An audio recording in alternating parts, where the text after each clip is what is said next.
Hey, it's Ben Kuzma from Province Sports. Welcome back to Rogers Arena. Free agent frenzy's underway. An interesting development. Dan Hamhuis, the unrestricted free agent who spent 6 years here in Vancouver, is off to Dallas. Maybe not that surprising.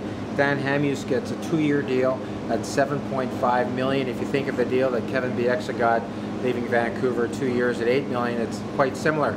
The interesting thing here is the Canucks basically didn't get anything for Dan Hamhuis, weren't able to move him at the trade deadline. There was interest at Dallas at the time. Reportedly, a third-round pick was offered to Vancouver, not deemed sufficient return for a player of Dan Hamhuis' caliber. The interesting thing now, we can all say, well, they got zipped for Dan Hamhuis. They didn't get anything, even during the period at the draft when the Canucks maybe could have got a draft pick, a late pick from a team that was really interested in talking to Dan Hamhuis before everybody was able to talk to him at the draft. So I think what we need to keep in mind here is what it does is opens up some cap space, and as colleague Jason Botchard points out on the Vancouver Province website, Chris Russell is still out there as an unrestricted free agent.